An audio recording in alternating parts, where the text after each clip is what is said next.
Ďakujem veľmi pekne.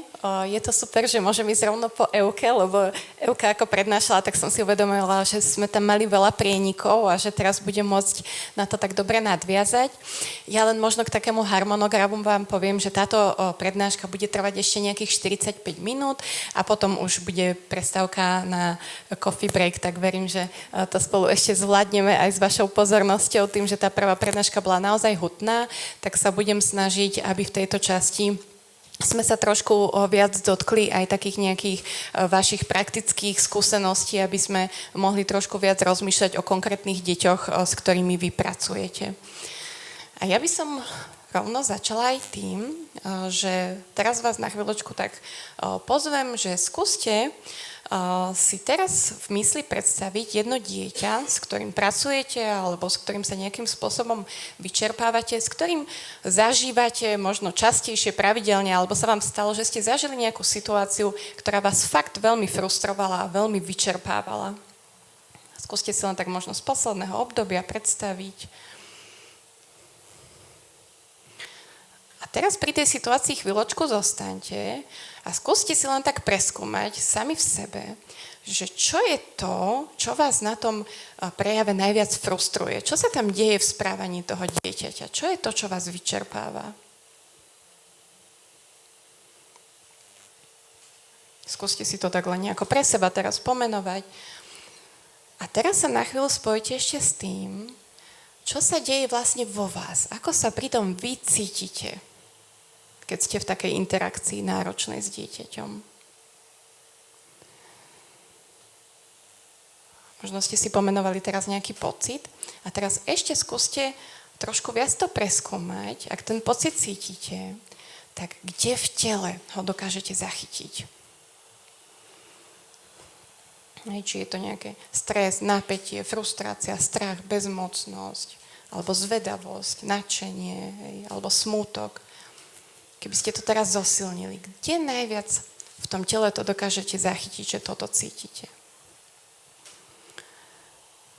A môžete si teraz tento obraz alebo túto spomienku tak ako keby držať celý čas a popri tom, ako budem v tej prednáške postupne prechádzať jednotlivými slajdmi, tak my sa budeme k tomu prípadu vždy vášmu vracať a možno vám napadne toto jedno konkrétne dieťa, na ktoré ste si spomenuli teraz, a možno sa vám vybavia nejaké ďalšie deti, ale to bude vlastne aj cieľom tohto nášho spoločného času, že budeme sa snažiť stále ponárať ako keby trošku viac pod ten povrch a tak bádať a snažiť sa rozumieť tomu, že o čo tam vlastne ide.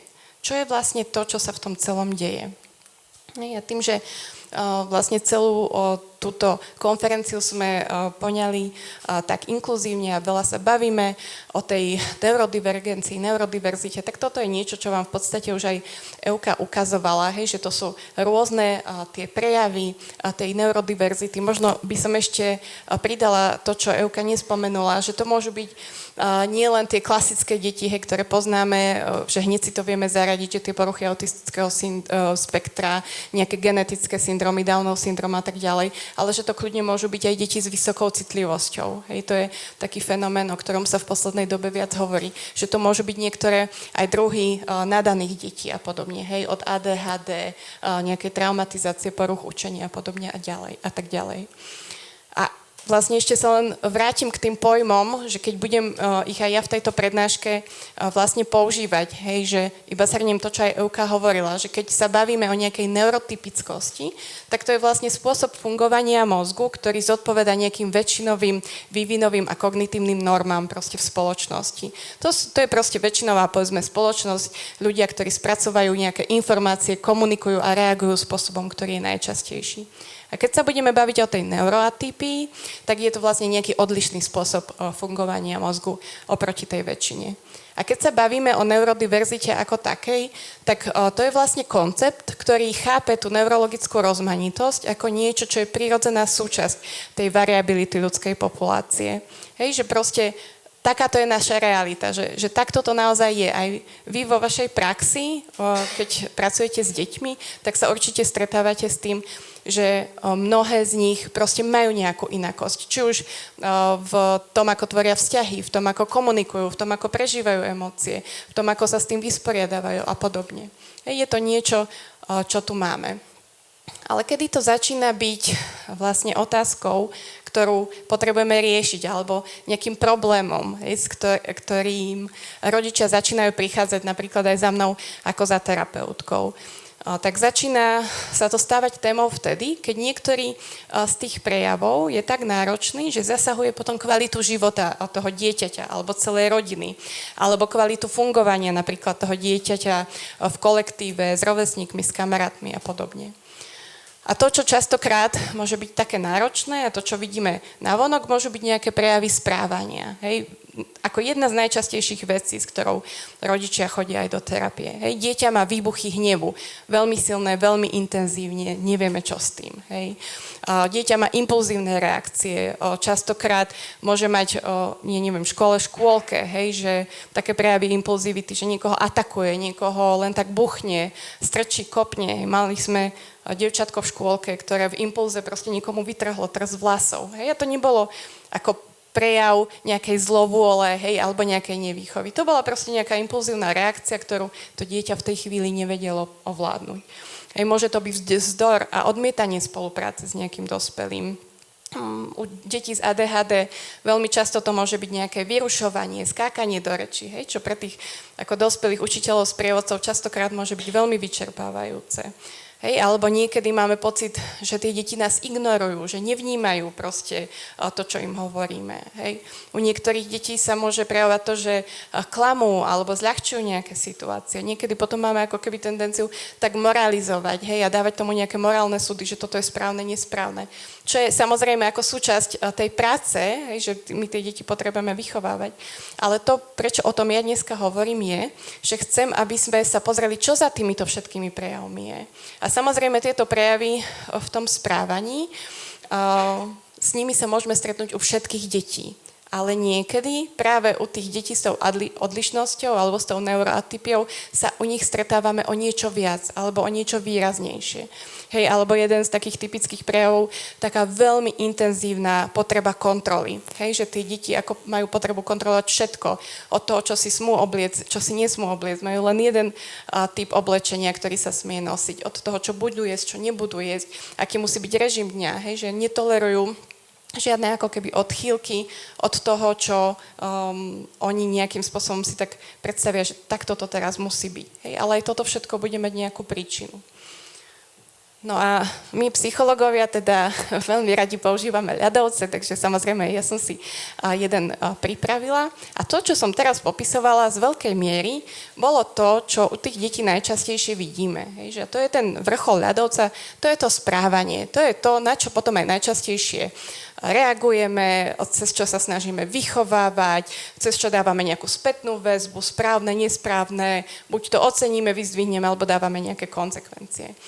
Ale kedy sa to stáva ako keby nejakou možno prekážkou alebo limitom je, keď začneme reagovať iba na to správanie a my sa zabudneme zamýšľať nad tým, čo všetko, aké ďalšie roviny tam pod tým správaním ešte sú. Hej, samozrejme, to hneď prvé, čo tam je to prežívanie. A ja som to prežívanie dala tak ako keby na tú hladinu, lebo sú deti extrovertné, ktoré keď majú nejakú emóciu, tak o tom vie celá škôlka, vie o tom celá škola. Ale sú deti, ktoré to prežívanie môžu mať veľmi intenzívne, ale navonok vyzerajú, že sú stále nejaké pokojné, že sú nejaké stabilizované, že vlastne oni nič také nepotrebujú, že oni sú vlastne v pohode. Hej, a tam ako veľakrát ja mám také výkričníky, že pozor, že práve tieto deti musíme ešte o to viac sledovať, hej, ktoré to nedávajú najavo, lebo tam naozaj môže dochádzať k niečomu veľmi intenzívnemu. No a to vlastne, čo dieťa v tom prežívaní bude prejavovať, hej, že či sú tam nejaké, výbuchy hnevu, zlosti, alebo úzkosť, alebo stres, alebo veľký smútok, alebo zase nadšenie, tak bude z veľkej miery závisieť od toho, do akej miery sú naplnené ich potreby. My všetci ako ľudia máme nejaké základné potreby, možno poznáte aj tú Maslowovú hierarchiu potreb, máme ich nejako odstupňované, všetci potrebujeme v prvom rade zažívať nejakú istotu, bezpečie, potom nejaké uznanie, úctu, rešpekt a tak ďalej. Ale to, čo je vlastne ako keby naša najkľúčovejšia potreba a hlavne, keď sa bavíme v kontexte našich detí, je samozrejme nejaký bezpečný vzťah, ktorý im bude tie potreby nasycovať. A pod tou ako keby sférou tých potrieb samozrejme máme to najhlbšie a to sú tie zdroje. A zdroje znamená, že aký má dieťa prístup k tomu, aby tie potreby mohli byť naplnené. Hej. Ako dokáže regenerovať potom, keď zažilo nejakú záťaž. Akú môže zažívať oporu, podporu a doplnenie vlastne tých síl po tom, čo cez ten deň napríklad zažilo aj v odlúčení od tých rodičov, možno aké bolo prestimulované, možno koľko zažilo neúspechov, možno koľko zažilo kritiky, koľko robilo chýb a podobne. Hej, že aký teda dieťa má prístup ku zdroju. A toto všetko od tých najhlbších vlastne týchto sfér bude samozrejme veľmi intenzívne ovplyvňovať to, čo sa bude diať na vrchole toho ľadovca. Takže viete si predstaviť, že ako máme dobre zazdrojované dieťa, ktoré má naplnené potreby, tak aj v tom prežívaní sa to bude odrážať, že to dieťa bude pokojné a spokojné, hej? A samozrejme potom aj to správanie bude také harmonické, bude dieťa spolupracujúce, bude konštruktívne a tak ďalej. Ale ako náhle to dieťa nemá prístup k tým zdrojom a tie potreby nie sú naplnené.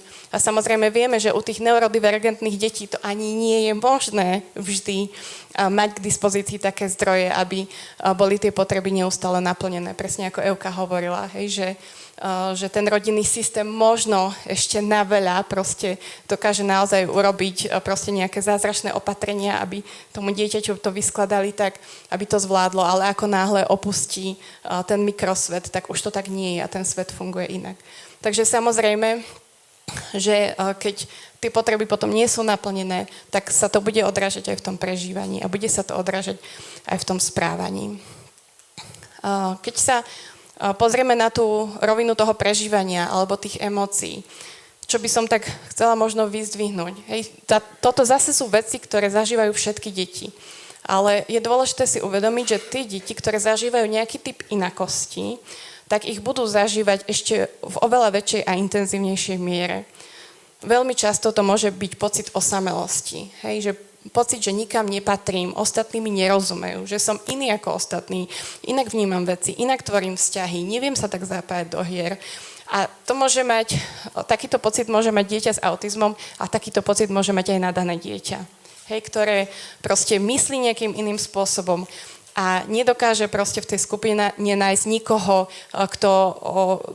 na koho sa vie nejako naladiť, s kým môže mať nejaký rovnaký pohľad na svet. Takýto pocit môže mať vysokocitlivé dieťa, hej, ktoré proste veľmi intenzívne prežíva nejaké veci a všetci ostatní to majú nejako inak. Často zažívajú samozrejme opakovaný neúspech, hej, že či už sú to deti ADHD, autizmus, proste s rôznymi syndromami, čokoľvek, tak samozrejme musia čeliť nejakým nárokom v tej škole a v škôlke, ktoré nedokážu oni vždy plniť. A nie, že vždy. Im sa môže stávať v priebehu dňa desiatky krát, že sú v nejakom systéme, ktorý je prispôsobený nejakej neurotypickej väčšine, oni z toho vyčnievajú, tak samozrejme, že tým prirodzeným následkom bude to, že sa im nebude dariť. A teraz si predstavte také dieťa, ktoré opakovane stále dostáva spätnú väzbu a toto inak, a toto zlé, hej, a toto budeme trénovať, a toto ti nejde, a zase zlé, a nie, a tak. Hej, že to je ako keby naozaj nakumulovaného strašne veľa potom napätia a frustrácie.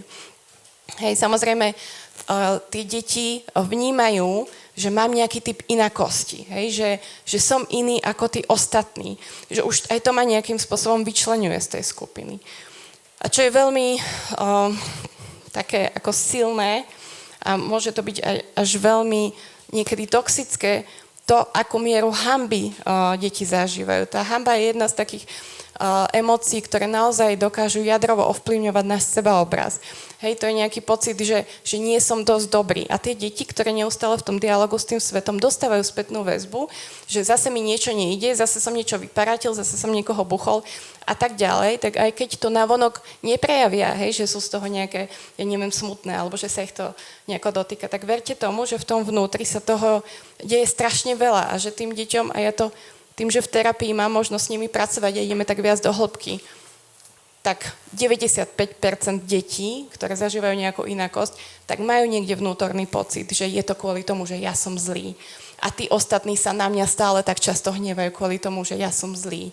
A tí rodičia sa rozviedli kvôli tomu, že ja som bol zlý, že som neposlúchal. Že ono vždy tam niekde, ako táto myšlienka je. Vždy sa tam takáto nejaká predstava objaviť môže. Hej, veľmi často sa im deje tým, že tak intenzívne a citlivo vnímajú veci, že samozrejme, že sú potom zahltení, že sú oveľa častejšie dysregulovaní, zaplavení. Hej, že už nemajú naozaj nástroje na to, aby tie emócie spracovávali. A v konečnom dôsledku to vedie k takému veľkému vyčerpaniu. Hej, potom možno nielen ich, ale vlastne aj tých ľudí, ktorí s nimi ďalej pracujú. A teraz si skúste zase vybaviť to vaše dieťa, ktoré ste si vybavili na začiatku a skúste si len tak prejsť tento zoznam, že čo myslíte, že je tu niečo z tohto, čo môže zažívať aj to vaše dieťa, alebo napadá vám ešte niečo ďalšie, čo môže byť v tej jeho rovine prežívania, hej? Že možno aké rôzne bremená to dieťa nesie.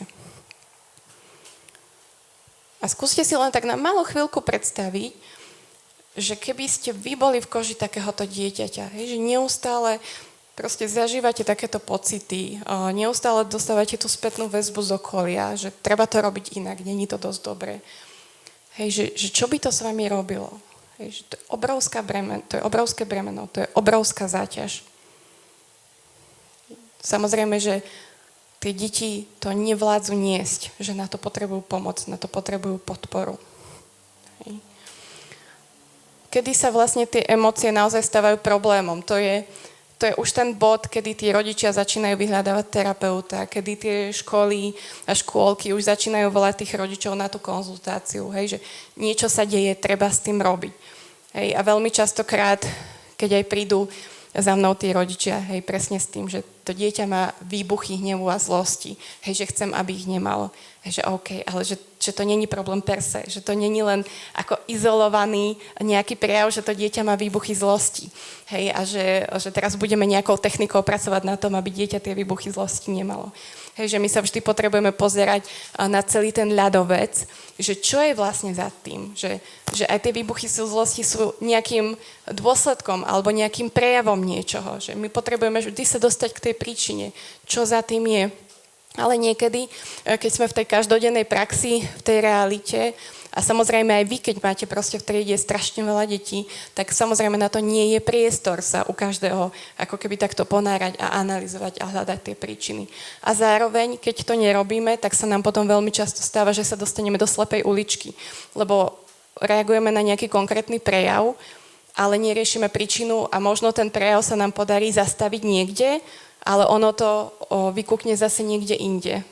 S tým určite už skúsenosti máte. Hej. Kedy vlastne vnímame tie emócie, že sú také problematické, hej, že sú veľmi intenzívne, to dieťa je zaplavované, keď sú časté a dlhotrvajúce, keď sa hromadia, deti ich nemajú kde uvoľňovať, keď im dospelí nerozumejú, keď sa potom pretavujú tie emócie do správania, ktoré ubližuje. Hej, keď deťom chýbajú tie zručnosti tej regulácie, že vlastne možno aj rodičia sa rýchlo dysregulujú, možno všetci dospelí sa rýchlo dysregulujú a vlastne oni nikdy nemali ten vzor toho, že a čo s tým teda vlastne mám robiť, keď to prichádza a keď už je toho tak veľa nakumulovaného vo mne. Hej. Ale najväčší problém je, keď to začína už zasahovať tú ich identitu. A každé dieťa, ktoré má okolo seba nahnevaných a frustrovaných dospelých, tak bude mať zasiahnutú identitu a bude tam mať niekde tú informáciu, že som zlý, hej, nezvládam, to je to kvôli mne. Ale aby sme trošku obhajili tie emócie, tak je dôležité povedať, že emócie nikdy nie sú vôľovým rozhodnutím. Hej? To nie je niečo, že ja si vyberám, že teraz sa nechcem hnevať, hej, že už chcem byť teda poslušný, aby ostatní so mnou nemali nejaké komplikácie. Hej, že emócie sú nejaké fyziologické, neurochemické reakcie. Je to niečo, čo sa nám deje mimovoľne a chvála Bohu, že sa nám to deje, pretože oni nám slúžia ako zdroj nejakej informácie o sebe a o svete okolo nás. Hej, že tie informácie sú vlastne nejaké signály. Oni proste prichádzajú s nejakou správou, že niečo sa deje a na základe toho niečo cítim. A potom nás vedú k nejakej akcii, hej, a niečo s tým teda idem urobiť. A to, čo sa my v psychológii veľmi často snažíme ako robiť takú osvetu v tom, že emócie nie sú dobré a zlé a že nie sú pozitívne a negatívne. Hej, že oni môžu byť príjemné a nepríjemné a že niektoré sú naozaj náročné. Ale že všetky emócie sú dobré a sú dôležité, lebo nám dávajú nejakú správu. Hej, ten organizmus nejakým spôsobom vyjadruje, že niečo sa deje a potrebujeme niečo začať robiť inak. Hej, tu máme tak akoby spísané, určite to už aj viete, ale že každá emócia samozrejme má svoju funkcionalitu. Aj hnev ju má. Hej, proste ten hnev sa objavuje vtedy, keď máme pocit, že sa deje nejaká nespravodlivosť, alebo keď niekto prekračuje naše hranice, alebo sme preťažení, alebo niekto nás do niečoho tlačí. Hej, takže aj tie vaše deti, ktoré možno mávajú výbuchy zlosti, tak aj to je reakcia na niečo. Hej? Oni niečo z tohto tam za tým zažívajú a ten hnev sa objavuje, lebo ich práve potrebuje aktivizovať, aby nejakým spôsobom tú situáciu zvládli alebo aby ju vyriešili, aby sa niečo stalo inak. Hej? Takže každá emócia má svoj zmysel. Tie emócie nám pomáhajú prežiť, učia nám pomáhať byť v kontakte so sebou aj s ostatnými. A samozrejme náročné je to možno pre našu generáciu, my, ktorí sme možno k tomu neboli tak vedení, hej, že to boli tie klasické výchovné metódy, kedy nás učili väčšinu vecí ako potláčať, hej, že tie emócie boli nepohodlné. A disciplína znamenala proste byť nejako ako vyrovnaný navonok, hej, tak my sme sa naučili, samozrejme, je to nepríjemné, nejako to so mnou lomcuje, tak to zatlačím. A teraz, keď sme vlastne stojíme z očí v oči tým deťom a nimi lomcujú tie emócie, tak my zrazu nevieme, čo s tým. Hej, takže vlastne je to taká nová príležitosť aj pre nás sa znova ako keby s tou témou spájať a učiť sa ich vnímať aj sami u seba. No a čo by som chcela z tých emócií ešte tak špeciálne tu vypichnúť, a je to niečo, čo som aj spomínala, a to je práve ten pocit hanby. Hej, že my si častokrát nemáme na to citlivosť a vôbec si nemusíme všimnúť, že kedy vždy vlastne to dieťa sa cíti zahambené. A napríklad ja mám v terapii strašne veľa vysokocitlivých detí a to je, hanba je úplne jadrová téma. Oni sa proste cítia zahambené prakticky, možno niekedy aj väčšinu dňa. Hej, že oni sa proste cítia zahambené vždy, keď urobia chybu, vždy, keď zlyhávajú, vždy, keď čelia kritike, keď počúvajú nejaký krík, keď vnímajú nejakú negatívnu spätnú väzbu, keď vidia hnev ostatných, keď sa cítia odmietnutí, keď dostávajú hranicu. A niekedy len, keď človek povie slovo nie, hej, im sa už objaví proste nejaké mikrozahambenie. Dokonca u tých vysokocitlivých detí je to také špecifické, tým, že oni sa empaticky napájajú na tých ostatných spolužiakov alebo kamarátov, tak sa mi veľmi často deje, že ak ten učiteľ v triede kričí na niekoho ďalšieho, tak tie deti to prežívajú spolu s tým spolužiakom. Oni to prežívajú úplne autenticky, ako keby sa to dialo priamo im. A mnohé z nich to dokonca tak aj popisujú. Hej, a potom, keď rodičia konzultujú s učiteľom, že vy na moje dieťa kričíte, hej, učiteľ povie, že nie. Ale to dieťa naozaj proste má spomienku takú, že ten krík bol adresovaný na ňo. Alebo aj keď nemajú, tak sú tak silno napojení na tých ostatných, že sami z toho majú stres a že sa im spúšťa stresová reakcia, keď sa to deje niekomu inému. No a vlastne to som už spomínala, že toto je taký jadrový pocit, ktorý veľmi silným spôsobom ovplyvňuje náš sebaobraz, našu identitu. A keď tie deti zažívajú toho veľa, tak zase im z toho vychádza to, že som zle, to ako som, nie je dobré. Hej? Častokrát tie pocity hanby môžu byť tá hanba môže byť veľmi tichá, môže byť skrytá, že ju ani nepostrehneme, lebo to dieťa má samozrejme rôzne obrany, že málo ktoré dieťa vám povie, že cítim sa teraz zahambene. Ako povedia vám to niektoré dieťa, ktoré naozaj vediete k tej mentalizácii, učíte ich rozumieť sebe, tomu prostrediu a podobne, tak postupne sa to môžu naučiť hovoriť. Ale väčšina z nich to hovoriť nebude a možno to ani nepostrehne. Hej, ten pocit zahambenia je niečo, čo je extrémne nepríjemné a my to potrebujeme buď zamaskovať, alebo rýchlo od toho utiecť, hej, lebo vtedy sme strašne zraniteľní a to nie je bezpečné to ukazovať v tej situácii pred niekým, kto nás práve zahambuje. No ale čo je najdôležitejšie, je, že je to veľký stres aj pre organizmus, takže rýchlo ho zaplaví ten nervový systém a dochádza k stresovej reakcii, to si ešte budeme hovoriť o tých rôznych formách, ale čo je najdôležitejšie je, že pri pocite zahambenia dochádza k odpojeniu, nielen od seba, ale aj od druhých, že my vtedy strácame kontakt. Ja keď som si robila nejaké psychoterapeutické výcviky a mali sme možnosť si nahrávať aj nejaké záznamy ako terapeutickej práce, tak pre mňa bolo strašne fascinujúce sledovať to, že keď to dieťa zažilo nejaké mikrozahambenie, ktoré tí dospelí vôbec nemuseli postrhnúť, ono sa okamžite stiahlo z fyzického kontaktu. Hej, že ono sa tak nejako túlilo s rodičom, prišiel nejaký mikromoment zahambenia, hej, vôbec to nebolo nejaké zlomyselné nič. To dieťa okamžite sa stiahlo z toho kontaktu, začalo robiť niečo úplne iné a už pozornosť bola odklonená niekam inam. Hej, a to keď sa citlivíme, sa naučíme si to všímať, tak vidíme, že možno až ako častokrát k tomu dochádza. Hej, a keď je tam tých zážitkov toho zahambovania strašne veľa, tak samozrejme, že to je nejaká obrovská frustrácia, ktorá sa v nás potom kumuluje. A samozrejme, že na vrchole toho ľadovca to môže spôsobovať rôzne problémy a komplikácie. Tým, že tá hanba je taká nebezpečná a ohrozujúca, tak my si tvoríme rôzne ako štíty, hej, alebo nejaké obrany. Toto je pojem amerického vedca Artura Beckera, ktorý dlho pracoval s deťmi s komplexnou vývinovou traumou. A u nich je to tiež naozaj veľmi špecifická téma a on popísal také ako 4 najbežnejšie spôsoby, akými sa deti bránia voči tomu, keď sa cítia zahambené. Hej. Ako jedna najčastejšia, to určite zažívate aj vy v škôlkach alebo v školách, hej, že niečo sa stane, niekto niečo rozbije, alebo ja neviem, popíše stenu, alebo udrie spolužiaka, alebo hej, niečo sa roztrhne a podobne. Ja som to neurobil, o ničom neviem.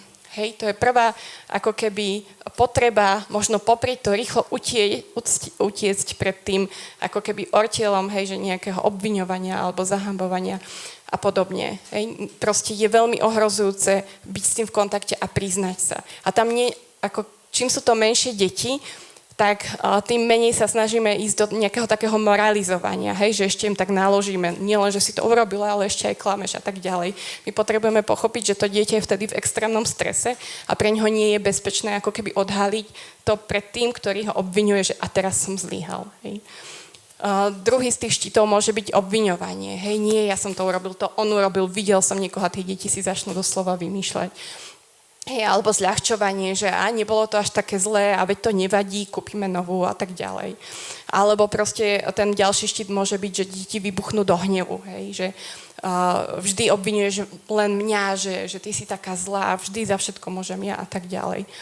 Hej, a keď hovorím o tých štítoch proti hanbe, tak možno teraz si to spojíte, že nie len u detí, ale aj u dospelých sa s nimi veľmi často stretávame. Je to kvôli tomu, že samozrejme aj pre nás dospelých je veľmi ohrozujúce byť v kontakte s pocitom hanby. A chce to veľkú osobnostnú silu a zrelosť, ako vedieť ustať tieto veci. Hej? A ešte obzvlášť, keď sme s niekým konfrontovaní, že niekedy nám to iba tak vyletí, že ani nevieme ako, hej? Že je to proste nejaký automatizmus. A teraz, keby sme si to skúšili pozrieť na tom našom ľadovci, hej, že aby sme si to dali aj do kontextu. Tak napríklad typická situácia, ktorú sme v škôlke riešili x-krát, ja neviem, Janko buchol Peťka, hej, pani učiteľka teraz chce ošetriť situáciu, tak zavolá Janka, zavolá Peťka, povie Janko, buchol si Peťka, treba sa ospravedlniť. Hej, a Janko mlčí, proste nič nepovie. hej, proste nevie ani za nič z neho vyliesť to slovo prepáč, tak začneme moralizovať, vieš, ty si urobil teraz niečo, čo bolo nesprávne, jeho to bolelo, tam je dôležité, aby si povedal prepáč a to dieťa proste iba stojí, drží a nehovorí nič. A potom niekedy môžeme mať pocit, že sme dobre to dieťa nevychovali, alebo čo sa deje, že nemá žiadne pocity viny a ľútosti, že mu nefunguje svedomie a tak ďalej. Ale tu je zase dôležité presne pozrieť sa na tento náš ľadovec, hej, že to dieťa sa odmieta ospravedlniť. Že prečo? No pravdepodobne preto, že práve zažíva nejaký naozaj zaplavujúci pocit hanby a proste je v strese, to telo je paralizované, on nie je schopný v tej chvíli urobiť nič. Jediné, čo potrebuje, je čím skôr z tej situácie odísť a obnoviť nejaké bezpečie. Hej, to je to, čo on vtedy potrebuje. Potrebuje bezpečie to vzťahové, priestor, kde ma nikto nebude obviňovať a potrebuje to uznanie, že OK, aj keď som niečo nezvládol, tak ja som dobrý. Hej, to neznamená, že ja som zlý človek. Proste teraz som to nezvládol. A to, čo samozrejme je tým zdrojom u detí, je vzťah. Vzťah, ktorý je kontejnujúci. To znamená, že ten dospelý uchopí a pochopí, že aha, čo tu vlastne všetko je, ten balík tých emócií, ktoré dieťa nevie spracovať, tak potrebuje nejaký až doslova, hej, že externý nervový systém, ktorý mu pomôže sa vysporiadať s tou nepríjemnou emóciou. A potom, keď to dieťa sa napojí na ten vzťah a zase obnoví ten kontakt, obnoví ten pocit bezpečia, tak potom môže byť schopné sa k tej situácii vrátiť, zreflektovať to a povedať to slovo prepáč. Hej, ja to veľmi často sa snažím hovoriť, že ak sa deti nedokážu ospravedlniť alebo nedokážu prejaviť to, že niekomu ublížili, tak častokrát za tým môže byť to, že oni majú tak intenzívnu silu prežívania tej hanby, že to naozaj ako nedokážu, že oni potrebujú najprv to bezpečie a potom sa k tomu vrátia, aby sme to vlastne doriešili. No a toto je niečo, čo som teda spomínala, a chcela by som to teraz ešte rozvinúť ďalej. A keď sme aj zahambení, hej, alebo čelíme proste nejakej kritike, negatívnej spätnej väzbe, čomukoľvek, proste keď čelíme nejakému stresu, tak čo sú vlastne tie spôsoby, akým my automaticky reagujeme, hej? Keď čelíme stresu, tak náš mozog samozrejme nejakým spôsobom pracuje. Hej? Nemá pocit bezpečia a nemá pocit spojenia. Tak sa vtedy potrebujú aktivovať nejaké obranné stratégie. Hej? Proste čelíme nebezpečiu, no proste niečo sa musí udiať, aby sme tú situáciu prežili. A toto je niečo, čo ste už určite veľakrát počuli, že to je taká naša základná výbava, že máme vlastne niektoré z tých reakcií, že fight or flight or freeze. Hej, že buď bojujeme, alebo utečieme z tej situácie, alebo zamrzneme. A teraz, aby sme tomu lepšie rozumeli aj v tom vašom možno pedagogickom alebo rodičovskom kontexte, čo sa vlastne deje vtedy, keď napríklad dieťaťu dávate hranicu, alebo len poviete nie, alebo mu dávate spätnú väzbu, alebo ste naštvaní, alebo čokoľvek. Hej, to dieťa má proste nejakú stresovú reakciu. A buď môže ísť do boja, to znamená, že aj ono začne mať nejaký vzdor, začne mať nejaké výbuchy hnevu, môže vás začať provokovať, môže vyvolávať nejaké konflikty, alebo práve môže ako keby tak tvrdohlavo nástojiť na tom, že ono potrebuje kontrolovať nejaké veci, potrebuje rozhodovať o tých najmenších maličkostiach, môže byť tvrdohlavé, rigidné a tak ďalej. A potom ako keby tak silno na seba narážete v tom a cítite, že je to nejaká slepá ulička, že neviete, ako z toho von. A ďalšia z tých foriem môže byť útek alebo flight. A to je to, že sa snažíme z tej situácie proste čím skôr uniknúť. Hej? A buď to dieťa sa potom začne vyhýbať úlohám, alebo má nezáujem, odpája sa z toho kontaktu, odmieta toho dospelého a podobne. Takže aj to, keď vás dieťa odmieta v nejakej interakcii, môže byť kvôli tomu, že ono má práve teraz stresovú reakciu. Ja som teraz akorát zažila takú situáciu. Prišlo ku mne do terapie dievča, 9-ročné, prvýkrát mali prísť na terapiu s maminou a hneď ako vošli do takej predsienky, tam máme, tak to dievča si mi zastalo chrbtom. Akože ja som sa k nej tak sklonila, že chcela som ju pozdraviť a už som videla, že OK, že stojí mi chrbtom, že tu sa niečo deje, že to dieťa je v strese alebo proste mali nejaký zážitok predtým negatívny, hej, alebo tu prišla proti svojej vôli a podobne, aj keď sa snažím edukovať rodičov, že ako je dôležité vlastne pripraviť to dieťa, rozprávať sa o tom, že keď teda majú k nám vstúpiť, že aby to dieťa nemalo pocit, že tam ide za trest alebo nemuselo mať nejaké obavy. Ale niekedy sa to proste stane, hej? Takže to dievča si mi zastalo chrbtom. A tak som sa snažila ako vytvoriť s ňou nejaký kontakt, nejaké spojenie, tak som sa snažila nejako vľúdne na ňu prehovoriť a ona bola ticho, nereagovala. Tak som to skúsila, či to pôjde cez maminu a teda som sa pýtala, že či teda môžem sa maminy opýtať niečo a ona okamžite začala proste dávať najavo, že nie, v žiadnom prípade, ale mamina ju nerešpektovala, ona začala o nej ako keby hovoriť. Na čo to dievča dostalo úplný ako keby amok, už z tohto ako keby flight módu, hej, že proste nechcem tu byť, odchádzam, tak išlo do boja, do takého útoku, začalo tú maminu fackovať. Hej, videla som, že mamina to teda nezastavovala, tak už som do toho vstúpila ja a som povedala, že teda je OK, že sa so mnou nechce rozprávať, že ja to budem rešpektovať, že je OK, že nechce, aby mi mamina hovorila o nej, vlastne keď ona tam je, to budem rešpektovať, ale že tu mám zároveň nejaké pravidlá a že fyzické násilie tu nie je povolené. A ona teda hovorila, že ona bude tú maminu byť aj tak som povedala, že to je proste nemôžeme dovoliť, takže maminka je potom nejako chytí ruky, nejako ju objíme, hej, alebo nejako sa o ňu postará, aby to nemohla robiť. Tak ona potom ešte chvíľu vzdorovala, ale ja som sa snažila ako keby tvoriť taký naozaj nenásilný kontakt. Ja som vedela, že toto dieťa má naozaj veľmi silnú stresovú reakciu z tej situácie, ktorej čelíme. A tak som proste sa snažila nejako kreatívne hľadať nejaké ďalšie spôsoby. Ona medzičasom ešte začala kričať, že ona ujde odtiaľ, začala otvárať dvere a podobne. Musela som tie dvere zamknúť, som hovorila, že to teda nie je bezpečné, aby sme ju pustili na cestu. Ale tak bola som tam nejako nenásilne a začala som ju pozývať do rôznych foriem kontaktu. A nakoniec zabralo to, že som jej navrhla, že mám to taký kávovar a že mohli by sme maminke urobiť kávu, že maminka aj vyzerala, že by to potrebovala. Maminka prikývla, že áno. A to dieťa proste svičlo, išlo urobiť kávu a na konci stretnutia sme končili tým, že to je najlepšie miesto na svete, ona tam chce chodiť každý deň. Hej, prečo to hovorím?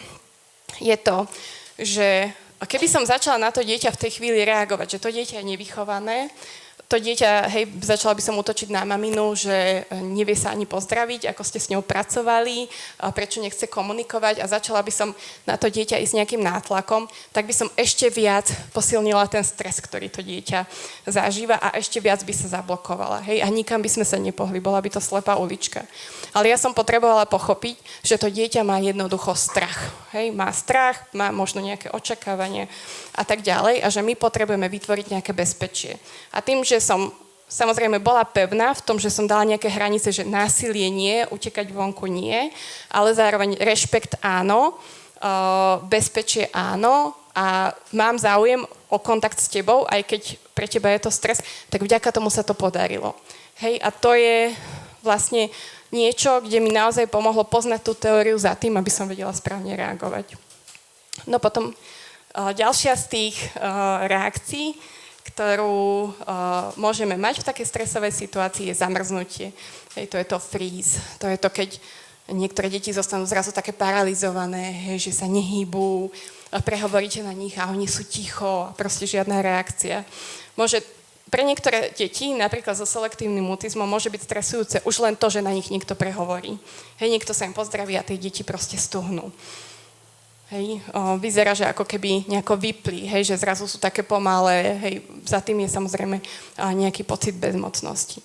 No a ten štvrtý typ reakcie, o ktorej sa začalo tak viac hovoriť v poslednej dobe, za čo som ja veľmi vďačná, je potom fón, čo prekladá sa to niečo ako také prilnutie. A to je, keď dieťa v stresovej situácii začne ten stres riešiť tým, že nadmerne vyhovuje tej druhej strane. Hej. To môžu byť tie deti, ktoré sa snažia byť dokonale poslušné a robiť všetko tak, ako si prajú ostatní, ale nie preto, že to vychádza z ich nejakého vedomého rozhodnutia, ale preto, že to vychádza zo strachu, z toho, že čo ak urobím niečo nesprávne a budem zahambený, dostanem nejakú negatívnu spätnú väzbu a tak ďalej, tak ja radšej budem dobrý, ako až tak úzkostne, perfekcionisticky dobrý, ako taká preventívna, ako prevencia voči tomu, aby som zažil niečo negatívne v tom vzťahu. Hej. Proste pre deti je to tak, proste pre nich vzťah znamená prežitie. Oni proste bez vzťahu nie sú schopné prežiť. A preto, aby ten vzťah zachovali, tak sú schopné proste častokrát naozaj urobiť čokoľvek. Hej? Takže to dieťa s touto phone reakciou môže začať potláčať vlastné potreby, aby si udržalo to spojenie s tým rodičom. Hej? Je to nejaká adaptačná reakcia, vlastne pri ktorej, a nemajú deti, hej, že majú aj mnohí dospelí, možno keď ste sa vy identifikovali, alebo ste si našli také pomenovanie, že som people pleaser, hej, že snažím sa ako keby stále detekovať potreby ostatných a vyhovieť tým iným, hlavne nech iní sú spokojní, že ja to nejakým spôsobom zvládnem. Hej, to je, ale zase je dôležité si pri tom uvedomiť, že to je nejaký program nášho mozgu, ktorý nám hovorí, že najbezpečnejšie bude, keď budem milý, keď vyhoviem a nebudem robiť problémy. A samozrejme, často sa to formuje v prostredí, kde bola láska podmienená správaním. Hej? Si poslušný, robíš veci tak, ako chcú rodičia, OK, máme harmonický vzťah, chcem ťa, sme napojení, mám ťa rád, si dobrý. Keď nie si dobrý, nechcem ťa. Hej? Samozrejme, takéto ako keby podmieňovanie môže dôjsť k tomu, že to dieťa začne potláčať a upozaďovať tie svoje potreby, len aby ten kontakt uchránil. No a toto všetko, čo som teda spomínala, sú nejaké stresové reakcie. Hej, to sú už proste nejaké programy, ktoré nám proste naskočia, keď ten stres zažívame. Tam my sa už úplne nemôžeme rozhodovať, že čo z toho si vyberieme. To sa nám proste deje. To, čo my ale vždy môžeme urobiť, je to, že si to začneme zvedomovať, že začneme sa učiť tomu rozumieť a začneme sa o seba starať, aby sa nám nemuselo stať to, že nám tento program nabehne. A ako k tomu môže dochádzať?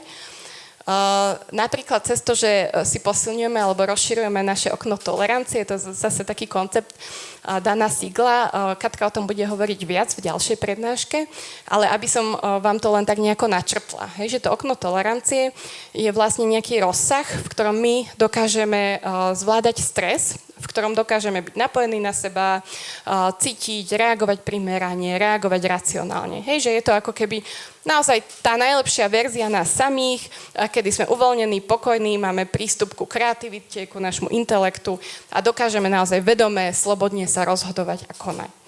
No a teraz každý z nás má to okno tolerancie rôzne široké. A ako náhle zažívame situácie, ktoré sú pre nás veľmi náročné alebo veľmi zahlcujúce, zaťažujúce, tak my sa dostávame mimo toho okna tolerancie. Hej, buď sa dostávame do stavu pod tým oknom tolerancie, čo znamená, že je to pre mňa tak zaťažujúce, že idem do nejakého útlmu, do nejakej zníženej aktivácie odpojenia až vypnutia, alebo zase idem nad to okno tolerancie, to čo znamená, že zažívam nejaké nabudenie, preťaženie, napätie, hnev, chaos, impulzivita. Hej, že ako keby konáme v takom amoku, v takom impulze potom. A možno keď si vy len tak ako prebehnete taký váš týždeň, tak viete, že sú chvíle, kedy máte pocit, že to okno máte veľmi široké. Hej? A tie sú vtedy, keď ste dobre oddychnutí, keď ste zregenerovaní, najedení, vyspatí a tak ďalej. A sú chvíle, proste, kedy ste vyťažení po celom dni z práce a čaká doma dieťa proste s nejakým výbuchom zlosti. A samozrejme, okamžite cítite, že už vás vystrelí niekam inam, že už to nemáte pod kontrolou, to, ako budete na to dieťa reagovať. Hej, vtedy sa nám to okno zužuje. A okrem toho, že nám sa to okno ako keby rozširuje, zužuje v priebehu toho dňa alebo času, ako sa máme, tak samozrejme do istej miery tá šírka je aj vrodená. A tie neurodivergentné deti alebo neuroatypické častokrát budú mať zúžené to okno tolerancie práve kvôli tomu, že sú tak veľmi prestimulované alebo tak často zaplavené alebo tak intenzívnejšie vnímajú. Takže preto potom nimi oveľa častejšie lomcujú tie emócie. Tak. A čo ovplyvňuje vlastne tú šírku okna, hej, že to nie je ako keby nejaký stabilný stav, tak samozrejme všetky bezpečné vzťahy, ktoré dieťa zažíva, môžu to okno tolerancie rozširovať. To znamená, že keď zažívajú rodičov, ktorí dokážu zostať prítomní aj v tých náročných situáciách. To znamená, že neodpájajú sa, netrestajú to dieťa za tie emócie, hej, alebo nebrania mu v tom kontakte, keď dieťaťu nie je dobre. Lebo častokrát ten kontakt je jediný priestor, kde vlastne to dieťa je schopné sa znova dostať do toho stredu, do toho okna tolerancie. Samozrejme, ak dieťa zažilo nejaké nepriaznivé zážitky v detstve, neisté prostredie, traumatizácia, tak tie prispievajú k tomu, že to okno prirodzene zužujú. A potom taký pojem, ktorý používame často v psychológii, v terapii, je koregulácia. To je to, že tie deti ešte nemajú vlastne zrelé tie regulačné mechanizmy v mozgu a v nervovej sústave, ktoré im pomáhajú záplavu tej emócie zvládnuť a oni potrebujú ten externý nervový systém, čo je vlastne ten rodič, ktorý ako keby koreguluje, že ako keby spolu prežíva, pomáha dieťaťu zvládnuť tú emóciu, tak, aby vlastne dieťa v tom nebolo ponechané samé. Aby nemuselo zostať s tým pocitom na konci, že opäť som to nezvládol, opäť som ten zlý, maminka sa na mňa nahnevala, hej, napríklad informácia na konci, už nikdy sa nemôžem hnevať, alebo už nikdy nemôžem robiť proste takéto veci, čo sú potom veľmi nebezpečné introjekty, ktoré sa s nami ťahajú celý život. Takže toto je vlastne dôležité vedieť pre nás dospelých, že keď dieťa zažíva záplavu silných emócií, tak vlastne väčšinou my sme tí, samozrejme v prvom rade rodičia, potom možno terapeuti a vy ako učitelia, hej, samozrejme to není úplne ako keby nejaká vaša primárna práca, hej, že koregulovať to dieťa. A zároveň v tej praxi zažívate, že ak nepomôžete tomu dieťaťu sa znova dostať do toho okna tolerancie, do toho stavu pokoja, tak vlastne to dieťa nie je schopné proste robiť už nič ďalšie počas toho dňa. Takže to som vlastne tak ako keby chcela načrtnúť tento koncept o tom, že aby sme teda rozumeli, čo sa v tom dieťaťu deje a čo mu pomáha. A na to samozrejme, aby my sme vedeli koregulovať a kontejnovať to jeho prežívanie, tak sa potrebujeme vedieť dobre starať o seba a vlastne týmto už pripravujem pôdu pre moju kolegyňu Katku, ktorá nám teraz po tomto krátkom coffee breaku, budeme mať polhodinový, tuším, 35-minútový, tak si teraz oddychnite, doprajte si kávičku, môžete sa zazdrojovať a vlastne po tej prestávke potom vlastne Katka bude hovoriť práve tú časť, ako sa starať o seba, aby ste tam mohli byť pre to dieťa, aby ste mu mohli pomáhať s tou reguláciou. Tu som vám ešte nakoniec nechala taký vysvietený vlastne jeden taký ľadovec, hej, že aby ste vedeli, čo všetko si môžete predstaviť vlastne v tých jednotlivých sférach, hej, že čo je to správanie, ktoré najčastejšie riešime, čo môže byť to prežívanie, ktoré deti majú pod tým správaním, čo sú tie najkľúčovejšie potreby, ktoré budú univerzálne u všetkých detí. Hej? A vždy, keď je nejaký problém, je to kvôli tomu, že to dieťa buď nezažíva to, alebo nie je uisťované v tom, že je milované. Nezažíva to, že je dosť dobré pre iných a potom aj pre seba. Nezažíva to, že niekam naozaj patrí, že je príjmané také, aké je. Že možno nezažíva to bezpečie a nezažíva predvídateľnosť, aby mohlo to bezpečie zažívať. Takže niekedy len potrebujeme ako keby obnoviť ten prístup k naplňaniu týchto potrieb a toto na tých horných rovinách sa zase nejakým spôsobom ako zlepší, zharmonizuje. A to, čo je vlastne ten kľúčový zdroj pre všetkých, pre deti primárne hlavne, ale samozrejme aj pre nás dospelých, je mať plnohodnotný vzťah, v ktorom sa všetko toto deje. Aby aj ten vzťah mohol fungovať, tak všetci samozrejme potrebujeme nejaký pohyb, nejaký odpočinok, regeneráciu, deti potrebujú veľa hry. Tak, dobre, tak týmto by som to ukončila, takže ďakujem za vašu pozornosť, že ste to vydržali ešte do konca.